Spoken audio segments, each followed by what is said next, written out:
Welcome. My name is Don Davis. I'm the editor-in-chief at Internet Retailer, and I'll be moderating today's webinar.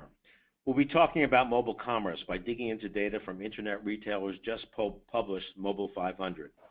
You'll learn about where growth is coming from for the leading mobile retailers in the world and what they're doing to drive that growth.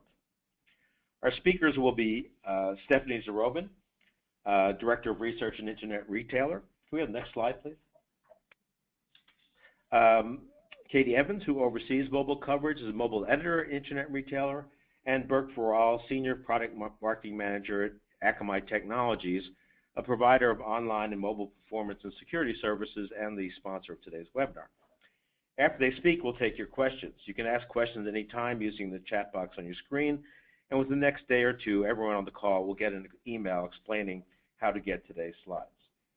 So here's our agenda. I'll begin with some introductory remarks on how consumers use smartphones and tablets and what's changing there. Stephanie will talk about what our research shows about the mobile market growth in the U.S. and worldwide.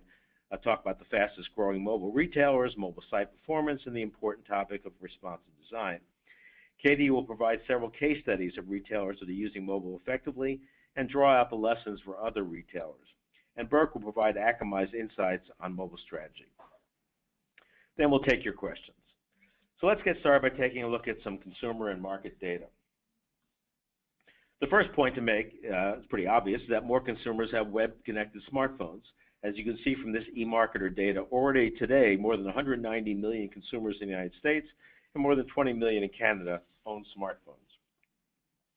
Smartphone penetration is already above 70% in both the U.S. and Canada and growing each year. And among certain very attractive demographic groups, more than 80% of consumers already own smartphones. Many consumers also own tablets, not as many as have smartphones, but well over 150 million in the United States and more than 15 million in Canada. And tablet penetration is steadily rising, already over 61% in the U.S. and 52% in Canada, according to eMarketer. One of the interesting topics to follow in the next year or so will be the evolution of the tablet. Now that Apple has followed Microsoft's lead and introduced a tablet that clicks into a keyboard, it's pretty clear that the tablet and the laptop are converging. Is a purchase made from an iPad Pro or a Microsoft Surface a mobile transaction, or is it a laptop transaction? When most retailers speak of mobile transactions today, they include tablet as well as smartphone activity, and consequently, we at Internet Retailer do the same. We also include the tablet as well as smartphone in our data. But we'll be paying attention to the tablet-laptop convergence and how retailers respond and revisit our definition of mobile as the market evolves. But recognizing that consumers use smart tablets and smartphones differently, after all, we all have our smartphones with us all the time, which is not generally the case with tablets, it's worth separating out tablet and mobile phone activity when we can. Based on this data from ComScore, we can see consumers are using smartphones more and more to visit retailer sites and apps. And now we're going to talk a little bit about sales, but before we get to this market data on sales, we're going to take a poll of the audience to get an idea of the people on the call and where you stand in terms of mobile commerce and your online sales. So the question is, what percentage of your online or e-commerce revenue is generated from mobile commerce, that is, from smartphones and tablets? So please pick one of the alternatives: less than 5%, 5 to 10%, 11 to 15%, 16 to 20%, 21% and up.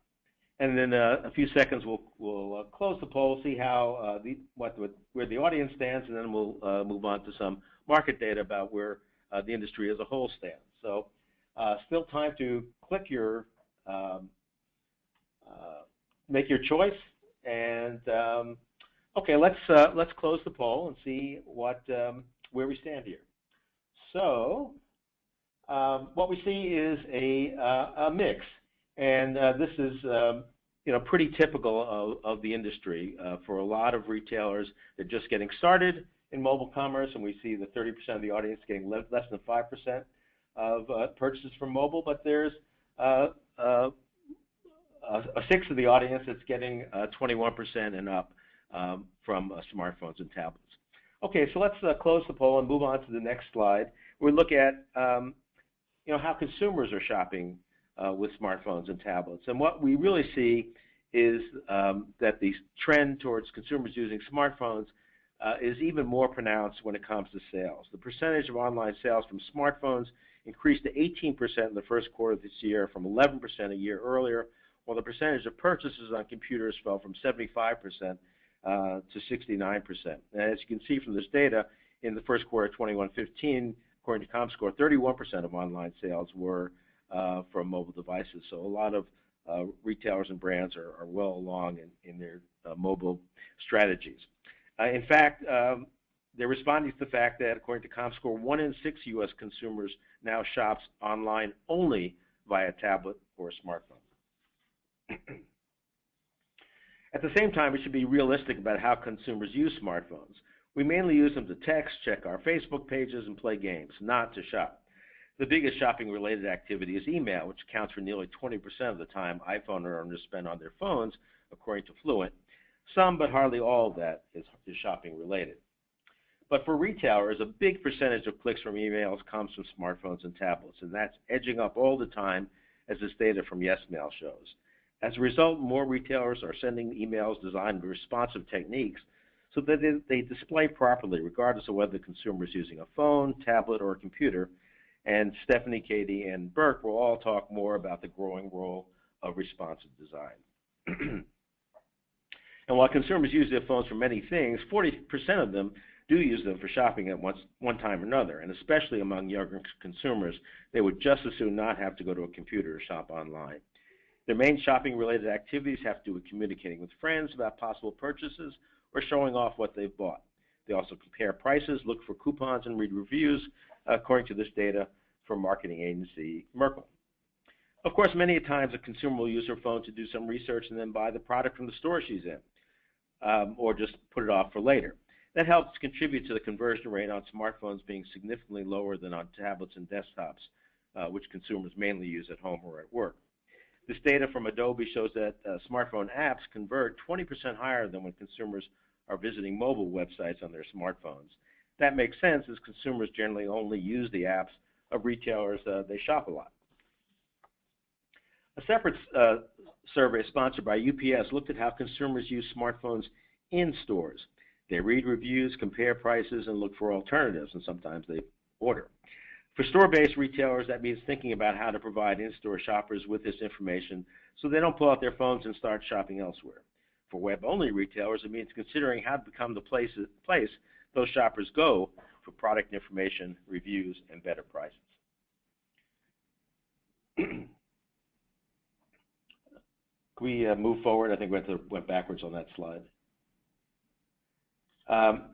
It's also worth thinking about the reason consumers often don't feel comfortable completing a purchase on a smartphone or a tablet. Because the screens are smaller, it's harder to see product detail.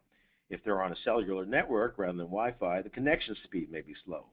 We all know inputting a lot of data on a small screen is a chore, and consumers aren't as adept at keeping several screens open so they can comparison shop on mobile devices as they are on PCs. So these are some of the pain points consumers reported in a survey by ComScore. Retailers that address them stand to gain significantly more sales given the steady shift to consumers shopping more and more on their mobile devices, particularly on smartphones. So how are retailers responding to these trends? Here to answer that question is my colleague, Stephanie Zarobin, Director of Research at Internet Retailer. Take it away, Stephanie. Thanks, Don, and thanks to everyone for listening in today. So I'm planning to go over how the shift to mobile is impacting the leaders in online retail and get into some of the findings of our Internet Retailer Mobile 500, which ranks the largest mobile commerce retailers around the globe based on their 2015 projected mobile sales. I'll discuss the major trends there, such as which regions are growing mobile sales the fastest. We'll point out who the largest and fastest growing mobile players are in the world and get into a breakdown of how mobile sales are being transacted on smartphones or tablets and what portion is coming from apps. I'll also show you which merchants have the best mobile site performance and SEO of their apps. I'll also give you a brief update on developments with responsive design. So overall here in our findings, we see that mobile sales among the largest 500 mobile players in the world will top 155 billion this year. That's a 68% increase over last year. And that includes our #1 ranked company, Amazon, who, no surprise that they're number one, but we project they'll bring in around $28 billion in mobile sales this year, about 31% of their total. Now that 68% growth rate is slowing slightly. Last year, Mobile 500 sales increased 80% around the world, and we found 100% growth in 2013. But 68% is obviously nothing to shake a stick at, especially when we're dealing with sales figures above 150 billion now. It's more than 5 times as fast as U.S. e-commerce is projected to grow this year, and obviously in a different stratosphere is total retail sales growth, which is projected around 3% this year. So who are the Mobile 500? Overwhelmingly, these are U.S.-based retailers. As you see here, the U.S. retailers will drive $89 billion in mobile sales this year, nearly 60% of the Mobile 500 total. China is the second largest market here, with Europe close behind. The Mobile 500 includes 94 merchants based in Europe, and those retailers will bring in $26 billion in mobile sales this year. The largest players there include big department store chains like Argos, John Lewis, Auto Group, and Tesco, and not to mention some online-only players like Vente Privé, Zalando, and the web grocer Asado. The 6 largest players in Latin America will bring up the rear here with $1.4 billion in mobile sales in 2015. There we're including large web-only retailer B2W and Cnova, the second largest online retailer in Latin America. Now, an important thing to note here about Chinese mobile commerce players is, yes, they account for only a quarter of mobile commerce sales figures we're tracking here at $39 billion, but that $39 billion comes from only 14 retailers, whereas the North American mobile sales numbers are coming from 385 merchants, 7 in Canada and 378 in the U.S. So my point is that the U.S. may not be the largest mobile commerce market for long, especially when you look at this slide, which shows that mobile sales from these 14 Chinese players is projected to grow 250% in 2015. North America, obviously a much more mature market, will grow 36% this year. So my kind of the takeaway here is I know a lot of online retailers are working on their mobile strategies. Many are looking at expanding internationally and thinking carefully about how to reach Chinese online consumers. These numbers show me that the 2 strategies should be combined. If you're trying to reach Chinese consumers, do so with mobile, as the market opportunity there is large and getting bigger every day, despite what you may hear in the news about the Chinese economy. So the top 10 mobile commerce players in the world. As you see here, 4 are U.S.-based companies, like I mentioned, Amazon at the top. We've also got Apple and Google Play, and we're, of course, including the sales they get from iTunes and the App Store, and as it relates to Apple and Google's, app and music sales on Androids in their Google Play store. Walmart is the 4th largest mobile player in the U.S., and 5 of the largest mobile players in the Mobile 500 are from China. JD.com, the Amazon of China, Suning Appliance Company, an appliance and electronics retail chain with around 1,600 stores in China. UK department store Argos also made our top 10 list. In terms of the fastest growing list, if you're not getting my point here, a whopping 9 out of 10 of the fastest growing mobile commerce players are Chinese. Sometimes, big growth rates that you see like this can be a little deceiving. If you grow from $10 to $1,000, you've got giant growth, but your sales are still a drop in a bucket.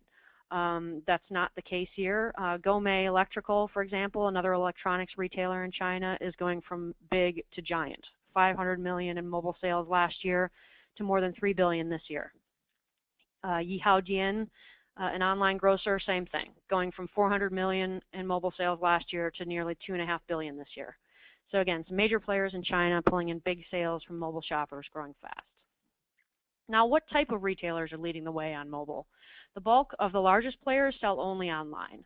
56% of the Mobile 500 sales, or 87 billion, will come from web-only players this year. And this slide really shows you that store-based companies have a ways to go here.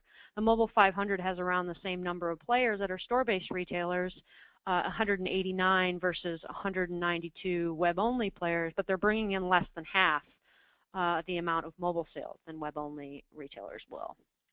Of course, this tells us that many of the Pure play online retailers are kind of ahead of the pack in terms of advancing their mobile strategies to take advantage of increasingly on-the-go shoppers. Retail chains are still catching up. Maybe not fast enough, though, as this slide shows that retail chains around the world will grow their mobile sales 83% this year, only slightly ahead of web-only growth of 81%. Catalog call center retailers like QVC, HSN, and Bluestem brands will grow 53% collectively this year, while brand manufacturers are falling way behind here with 14% growth. Part of that lag is actually coming from Apple, who we project will grow its mobile sales around 9% this year. No slouch for a merchant that's bringing in more than $15 billion in mobile sales, but it is behind the market as a whole. In Q2 of this year, Apple grew what it calls its services sales, or those from iTunes, the App Store, iBooks, and other services around 9%. So that's largely what we're basing that estimate on, since that business makes up such a large portion of their overall sales. So it's also interesting to look at mobile sales growth by category to see how this shakes out here. So here we see the health and beauty retailers around the world are growing mobile sales the fastest. And that category is led by Jume.com, a China-based startup founded in 2010 that sells makeup and cosmetics and claims to have a 22% market share in its category in China. In early 2014, Jume said around 49% of its sales came from mobile devices, and we expect that will no doubt grow. At the other end of the spectrum, we see books, music, and video, which we project will grow only 4% this year. Again, much of that drag will come from Apple and Google Play, which we estimate will grow mobile sales 3% this year, and Barnes & Noble, which will be flat. Obviously, here struggling to remain relevant amid growing competition from Amazon. Another thing about books and music, consumers really have been buying ebooks and music on their mobile phones for quite a while now. So we're just not seeing the giant growth rates in this category as we perhaps once were. Most of the retailers on this webinar are likely U.S. companies, so just a quick word here about the U.S. in particular. In terms of penetration, as we see that mobile sales represent nearly 30% of all e-commerce sales in the U.S. this year, and that's versus 25% last year. We're including eBay in that number. Essentially, we've taken the U.S. retailers in the Mobile 500 and added our projections of what eBay will do, because they're such a big mobile player. So 30% this year of e-commerce sales are mobile versus 25% last year. Now, how are these mobile sales coming in terms of device? Globally, we're finding the mix about 60% tablet and 40% smartphone. Of course, there are many more smartphone users than there are tablet users around the world, but as Don mentioned earlier, the conversion rates on smartphones are still much lower than they are on tablets. Anecdotally, we hear many retailers telling us that conversion rates among smartphone shoppers are on the rise, as consumers are getting more used to purchasing from their phones. Screens are getting larger and easier to navigate, and retailers are frankly getting better at appealing to on-the-go shoppers. Now, in terms of apps, more retailers are rolling out apps every day. 303 of the Mobile 500 retailers have at least one app, and that's up from 269 retailers last year. They're mainly growing their app sales at about the same rate as total mobile sales growth, at about 69%, and they'll bring in $60 billion in sales from those apps this year. In a couple of minutes, my colleague Katie will talk about some of the cooler apps out there on the market. I'll give you some examples there.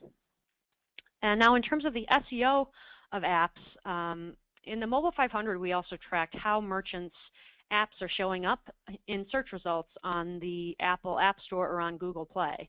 A company called GummyCube tracked the largest mobile players and came up with this app visibility score, which scored retailers on a percentage basis for how high they show up in search results.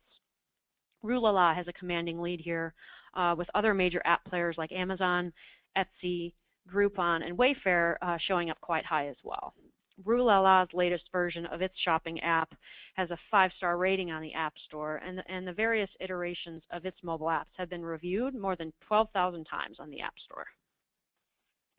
Another major movement in mobile commerce we've all been talking about, and that you're probably aware of, is responsive design, or a way of designing a website that makes for optimal viewing across all devices. So whether you're shopping on a desktop, smartphone, or tablet, the site automatically detects the device you're on and adapts itself to show you the best version of the site. Again, Katie will talk more in depth about this shortly and give you some examples of what retailers are doing here. But just in terms of the numbers, it's clear that responsive design is growing in favor. 25% of mobile 500 players use it this year, 21%, that's versus 21% last year, and only 8% in 2013. So a big jump there in 2 years. Another thing we track carefully in the mobile 500 is mobile site performance. We had a company called App Dynamics measure for us how retailers do in terms of their mobile site performance on the 2 major cellular networks. The company scored all 500 retailers on how quickly the site loads and how consistently those sites load for mobile users. And the lower the speed score here, the better. So App Dynamics found the top 5 merchants on the 3G network were Nike, AutoZone, L Brands, Tech for Less, and of all retailers, the New England Patriots Pro Shop. The list is similar.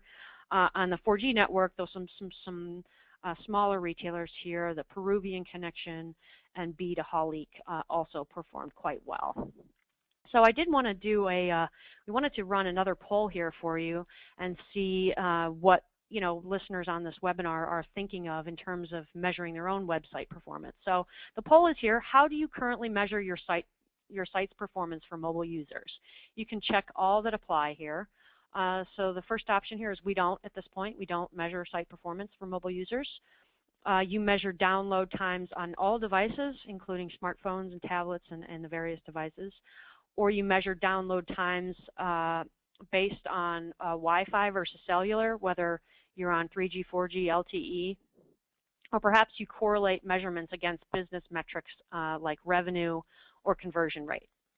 So we'll go ahead and give a few seconds to tally those results. Hopefully everybody gets a chance to fill in the poll here. And let's go ahead and close the poll now and take a look at the results.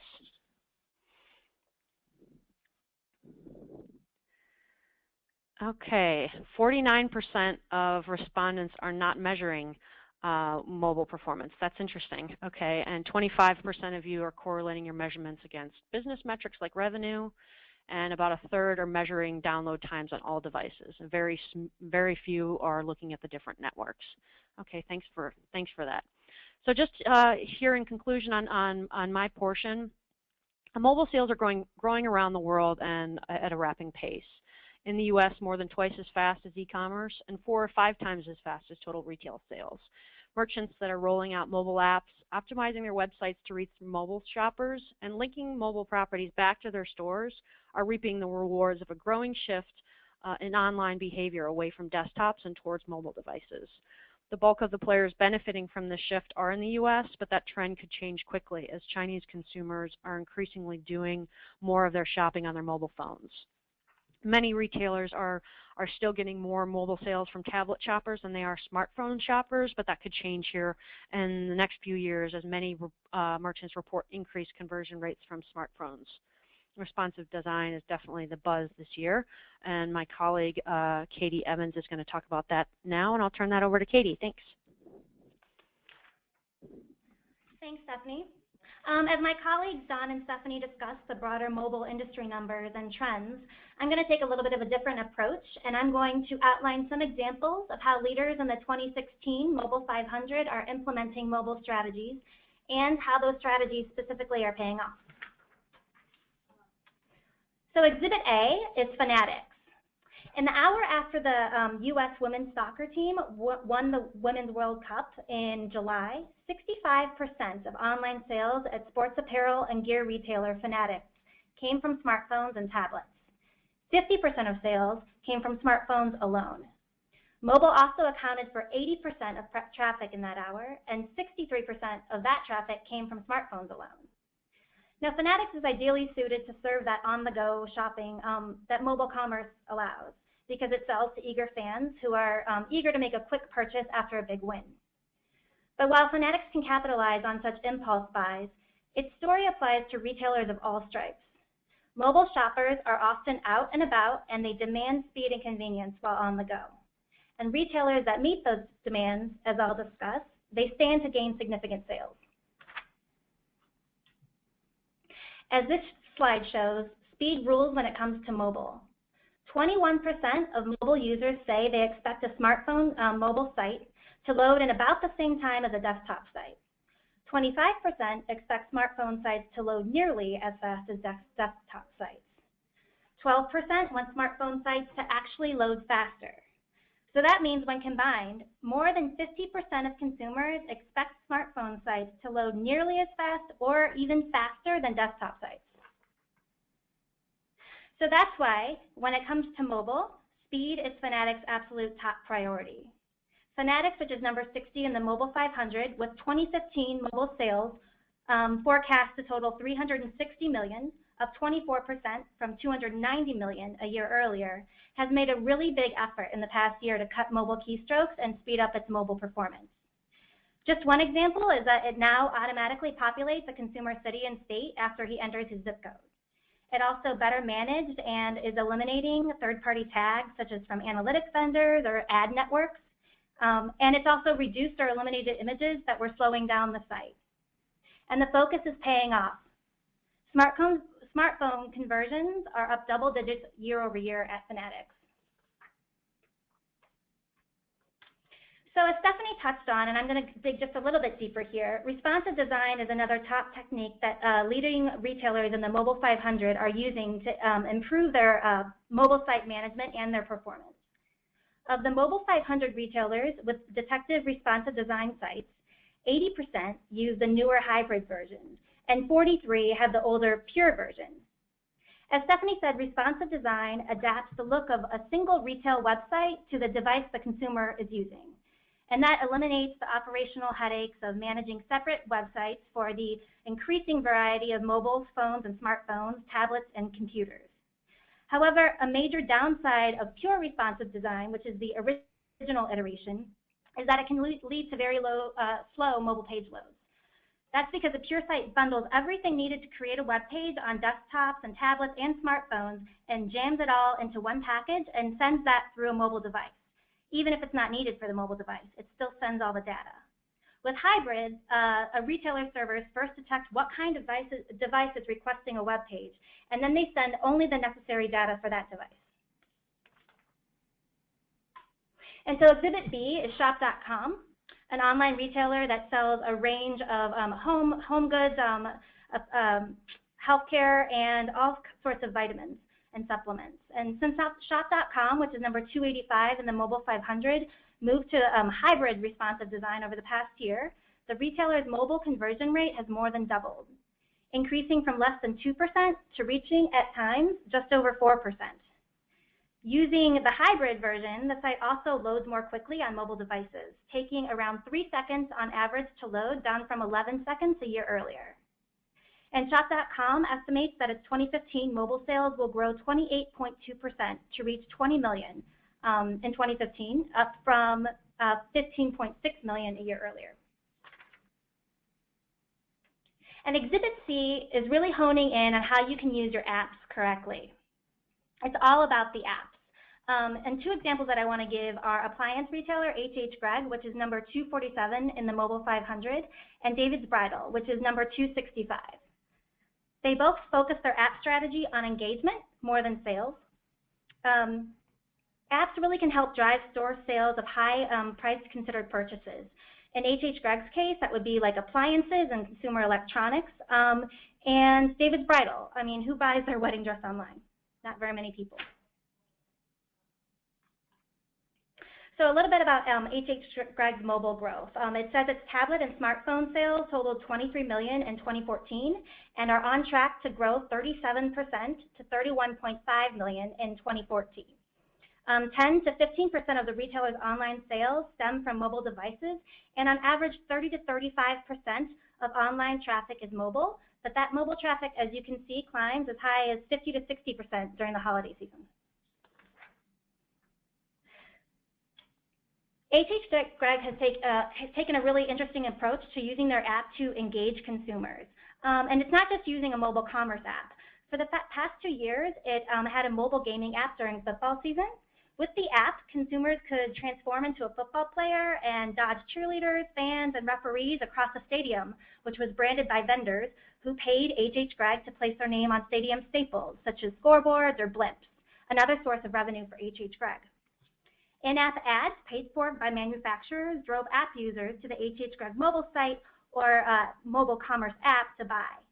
App users could opt in to receive alerts, for example, about doorbuster Black Friday deals at H.H. Gregg stores nationwide. It even partnered with the Indianapolis Colts, offering fans at its games who downloaded the app and played the game the chance to win prizes such as tablets and other consumer electronics. It also promoted the app at stores during the big holiday shopping days. Shoppers waiting for the store to open were told about the game and given a code to enter when they downloaded the gaming app.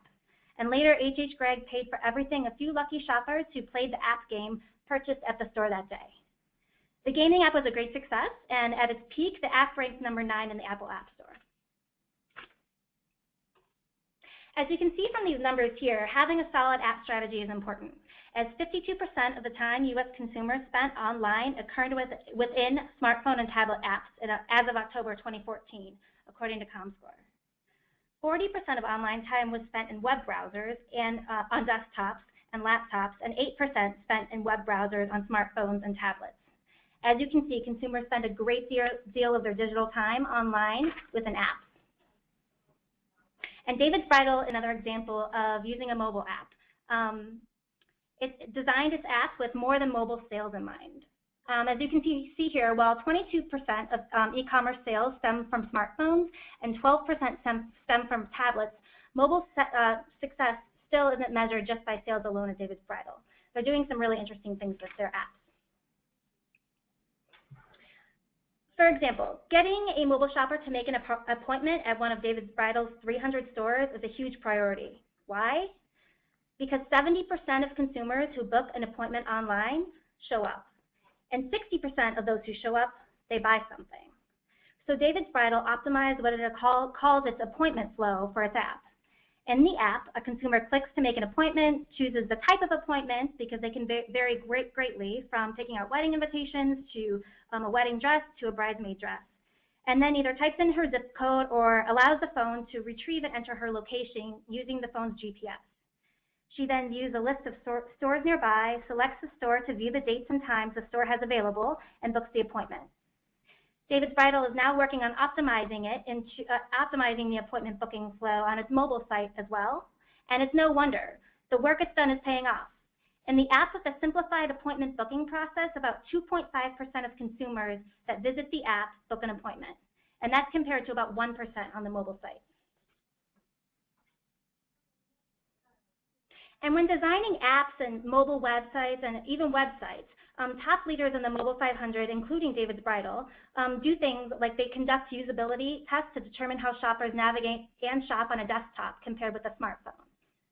For example, usability tests at David's Bridal found 90% of desktop users preferred all the steps to book a store appointment to be on one page, while the majority of smartphone users preferred to book in small, digestible bits across several pages, rather than scroll one long page. And David's Bridal also offers app-only features to make it worthwhile to download and keep the apps as real estate on a smartphone. The app, for example, offers a bridal gown finder tool where you can answer a series of questions about dress preferences and then view dresses that fit your requests. That's not available on the retailer's desktop or mobile site. It also plans to offer a similar tool for bridesmaid dresses and invitations soon. All of the most important metrics that David's Bridal tracks, such as conversions, making appointments, as I discussed earlier, and registrations. Registrations are extremely important for David's Bridal, so that David's Bridal can market to the consumer throughout the long wedding planning process. All of those metrics are higher for the app than the mobile site. David's Bridal and other top retailers in the Mobile 500 also use deep linking with their apps. If you haven't heard of it, deep linking takes a shopper who has the David's Bridal or any app on her smartphone directly to the relevant page within the app when she taps the link online, even opening the app for her. For example, if a mobile alert offers $20 off bridesmaid dresses, deep linking would open the app and take the shopper directly to the bridesmaid dress page within the app. and that produces a really great experience. However, few Mobile 500 retailers so far have coded their apps for deep linking. Just 3 of the 500 retailers ranked in the Mobile 500 are indexing their Android apps for deep linking, and only 66 are doing it for iOS apps. So those are several real-life case studies of retailers making smart mobile moves to grow their businesses. However, there are many, many more included in the Mobile 500 and on InternetRetailer.com. And with that, I'm going to hand it over to Burke, who will discuss the role Akamai can play in mobile commerce. Thank you, Katie. So today I want to talk a little bit about the websites. We talked about retailers and the strategies that they are implementing for the mobile channel, but I want to talk a little bit about the end users that they are, the consumers that they are trying to reach out to. So we already know that the mobile web is growing extremely, but it's also very fragmented. And when you think about the consumer's point of view, they have so many different options, different devices, smartphones, tablets, different operating systems, different browsers. So it even variables these days. So there are so many different options. So in turn, this becomes a challenge to content owners or retailers because they have to cater to any end user, any potential customer that are coming from any kind of mobile device configuration. So what are the retailers doing? What are the content owners are doing? They are, most of them are adopting responsive web design, which, as we mentioned today, is essentially creating a single code base for your website, for your content that adapts the presentation of the site based on the end user's device characteristics, so that the presentation of the website is optimized based on that device, and the end user experiences is much better. When you look at the graph on the screen, you see that the adoption of the responsive web design is increasing year over year, and it's growing rapidly. We assume that in 2015, at the end of 2015, when we look at the numbers for this year, it's not going to be any different. We've already shown you some numbers today, and it is growing quite a bit. However, when you look at the consumers, so Akamai conducted a market research over across Europe and the United States. Approximately over 3,000 users responded. And when we look at the results, we see that users on mobile and tablet are most engaged when it comes to online shopping, which is accepted. And users on mobile and tablet buy more frequently than desktop as well, and this is it goes along with the other trends that we've been talking about today. But the most important point here is that these same users also think that the mobile shopping experience is the least satisfying e-commerce experience when compared to desktop shopping experience. So this is very important. And on the content owner side, the retailer side, they are trying to cater to end users and make sure that the end user experience is the best that it can be. And we know that the end users are using their mobile devices to do shopping as well, but despite all this, they are still saying, the end users, the consumers are saying that the mobile shopping experiences are not as satisfying. So why not, we can't really satisfy the end user expectations? Well, when you look at the responsive websites, there might be some problems with that if it's not done right. If you look at the screen, you can see that the amount of data that's downloaded onto each of these form factors is very similar. So almost the same amount of data is being downloaded onto your smartphone as it would have been on your desktop.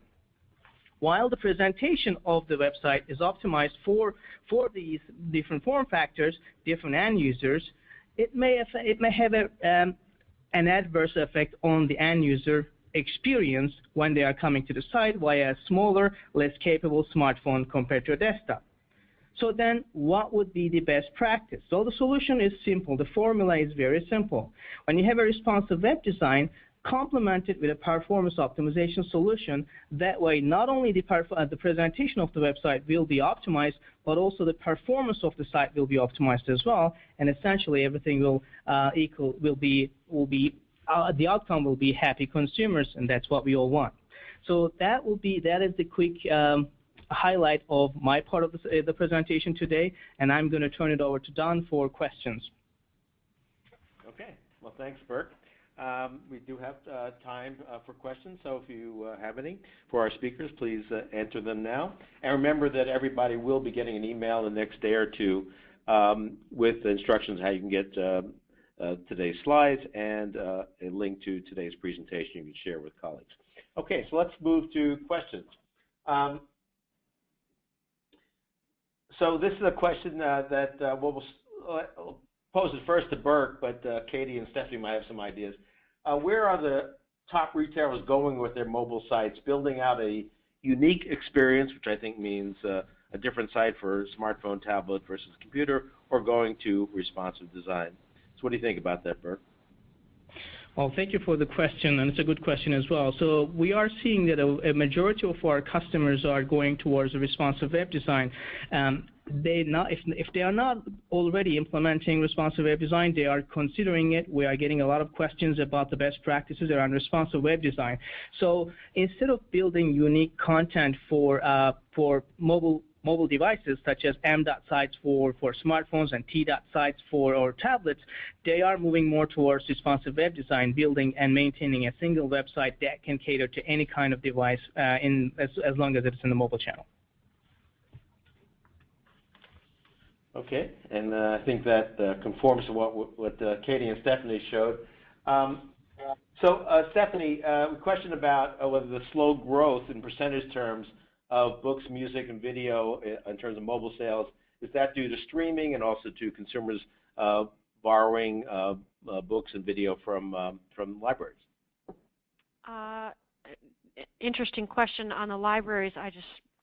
We don't have any data on that, so I wouldn't be able to answer that with any data or anything. But I do know that our research shows that in 2014, all books, music, and video retail sales transacted in the U.S. of all in stores, online, 74% was online. And if you imagine that a large portion of that is then mobile, I think it's fair to assume that the impact from streaming is it's a good point, and my guess would be yes. I mean, just anecdotally, I know myself, I haven't purchased an actual song on my phone in years, so I would say yes. Okay. Next question. This is another one for Burke. What are the best practices for ensuring high-speed content delivery to mobile devices, considering the mobile device explosion? Well, obviously, responsive web design is one of the good strategies to implement. But on top of it, as I mentioned, if you're working with a CDN, implementing a performance optimization solution is always a good strategy, because there are so many things that you can benefit from, such as accelerating the content in the middle mile or optimizing it in the last mile based on device characteristics, even based on the connection types. For example, the images that can be served to mobile devices, if they are coming over cellular connections, can be optimized or compressed based on the network reception or network quality. So there's a lot that can be done to optimize the performance of the sites in addition to the presentation of the site. So responsive web design happens at the presentation layer, and the content delivery really impacts the performance of the site. So complementing them would be the best thing to do to ensure that any kind of user coming from anywhere in the world with any kind of device and browser and operating system configuration can have the best experience possible. Okay, and a follow-up question for you, Burke. On your slide about responsive web design adoption, was that specific to retailers or to all companies? No, it is not specific to retailers. It is across the industries. It's industry agnostic. What we are seeing is that there's a huge momentum toward responsive web design. Even in the public sector, different government agencies are adopting responsive web design on their web content. And if they are not already doing it, as I said, they are asking questions. They are making plans to implement it as soon as possible. Okay, there are a couple of questions about business-to-business mobile commerce, which we really didn't address here, but I'll take them. The question says, how do you see mobile playing a role in, Are there any other considerations for business m-commerce versus business to consumer, and what do you see about mobile playing a role in indirect business model, manufacturer to distributors? And actually, we've been writing a lot about this in one of Internet Retailer's sister publications, B2B EC News, a now twice weekly newsletter devoted to B2B e-commerce. We're seeing a lot of really innovative uses of mobile by companies that sell, manufacturers, wholesalers, and distributors that sell to other companies. For example, Grainger's is a leading example. Their mobile sales are very high. They've got a great app that is designed for people working out on construction sites, enabling them to easily, on a smartphone, find the product that they need, find out whether it's at the nearest Grainger store, and this is obviously very useful for people who are out in the field. So we're seeing a lot of great examples in the B2B world, and I encourage you to check out our new website, b2becommerceworld.com, which has a lot of coverage about B2B e-commerce and mobile commerce. Okay, next question. Question for Katie. You talked about deep linking. Any best practices regarding deep linking to products or to other content? Yeah, I can speak to that. So deep linking, what it really does, it eliminates as much friction as possible to consumers that have the app on their smartphone, who are already obviously loyal to that retailer because they have the app, and they take the click of a link, whether it be in an email or a paid search ad on a mobile device. If a shopper clicks that link, it takes them to the correct page within the app. So a paid search ad for red sweaters, it can detect that a consumer has the app and will take that shopper to red sweaters. The loyal consumer looking for something, she already has the app, there's a high intent to purchase. So really, it's just taking shoppers to the relevant page within an app that a paid search ad or an email link or anywhere on the mobile web is advertising.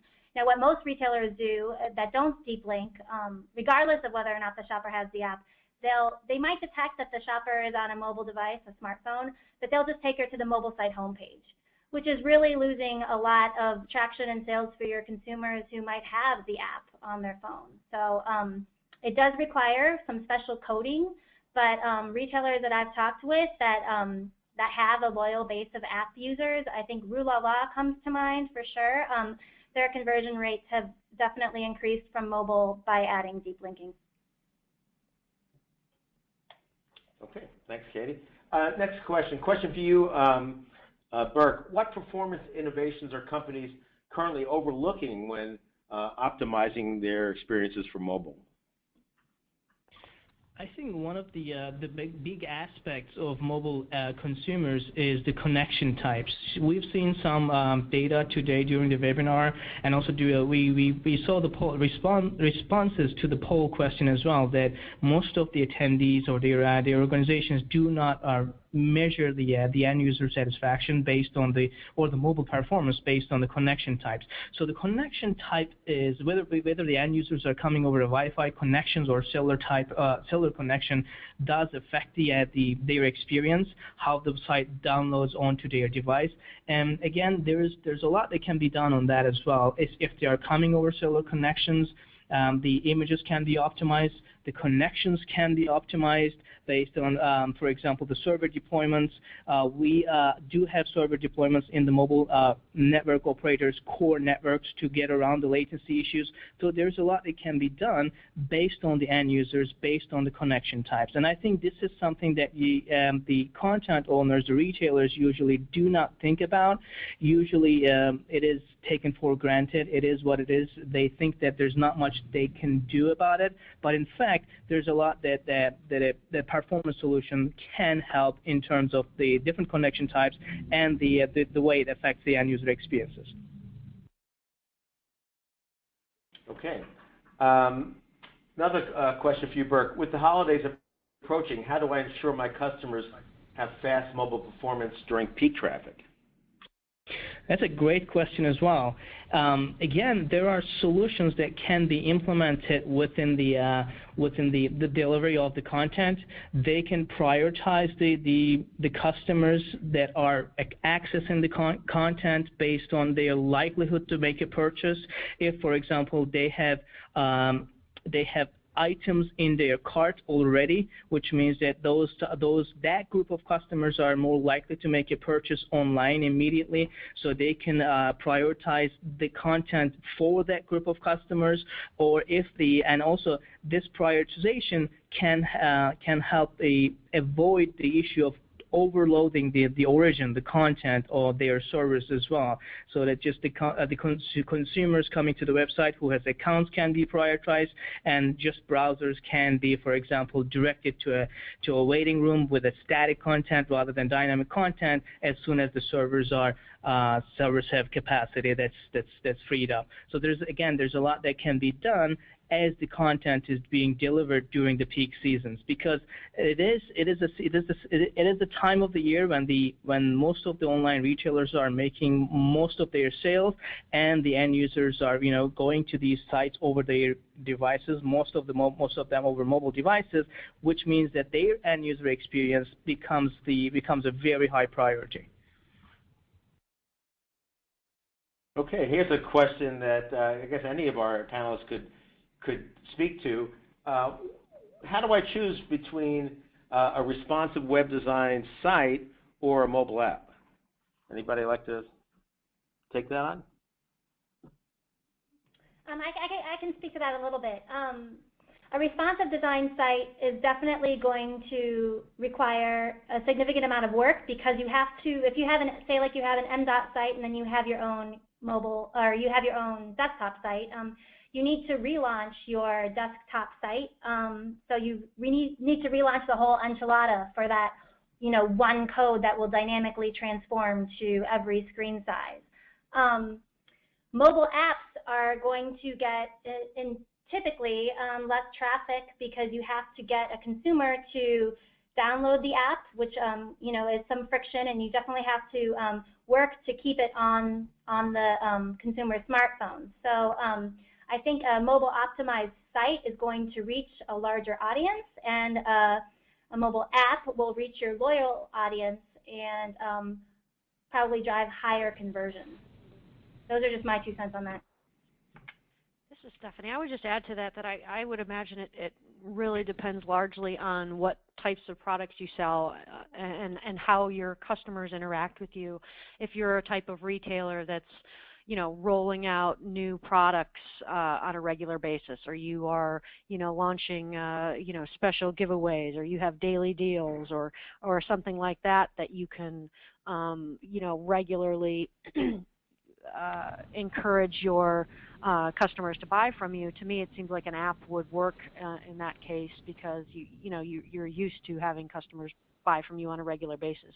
If, however, maybe you're a consumer electronics retailer and you sell only TVs, I would say customers are only going to buy a TV every how often do customers buy TVs? So to me, it seems like how often your customers tend to purchase from you would be something that's very important when it comes to that decision.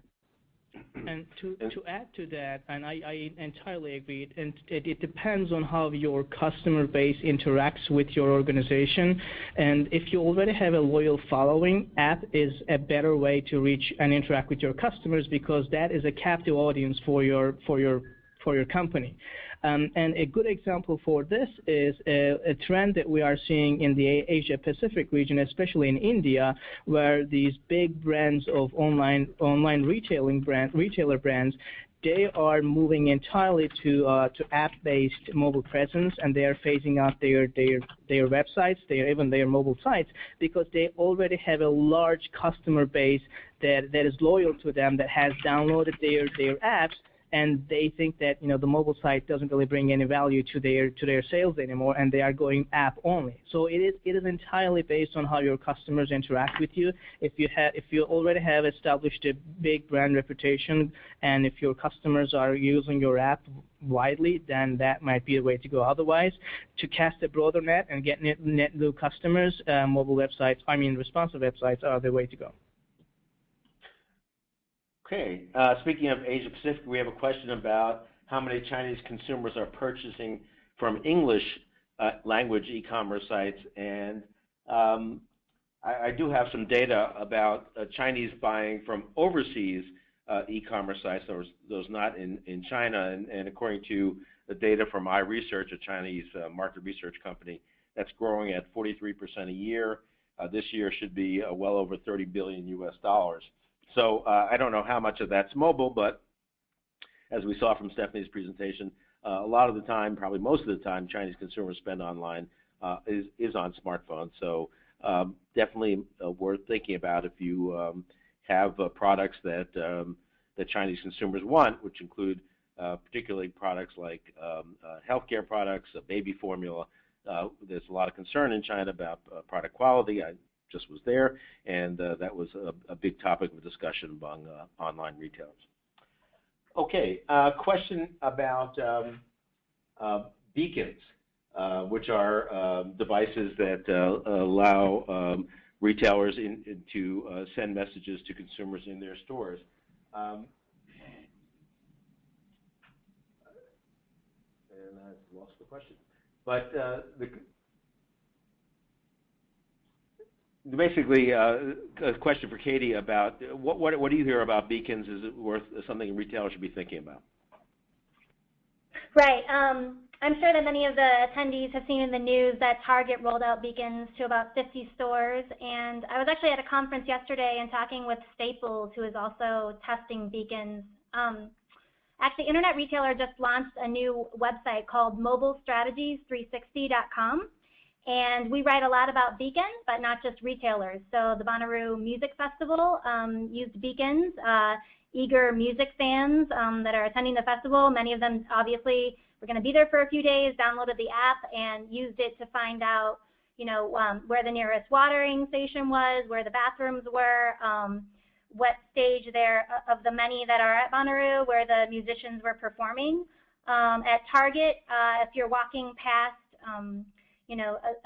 the baby aisle and there's a new product, and via the app, you've purchased it before and you have the Target app that can alert you that there's a new product or that there's discounts. So in short, they're definitely being tested, but I don't have any hard statistics to share. I think it's just going to have to shake out after a while. But we have several stories on the Mobile Strategies 360 site discussing beacons and how they're implemented everywhere from hospitals to, like I said, the music festival, and even in a university stadium that could maybe give some best practices if attendees want to learn more about how beacons are being used across many industries. There's also stories on mobilestrategy360.com about mobile payments, which is one of the questions we're not going to be able to get to because we're at the top of the hour and we're going to have to close this presentation. So I want to thank Burke Farall from Akamai, Katie Evans, and Stephanie Zarobin from Internet Retailer. And thank you all for your attending and for your questions. Hope it was useful. Have a great day.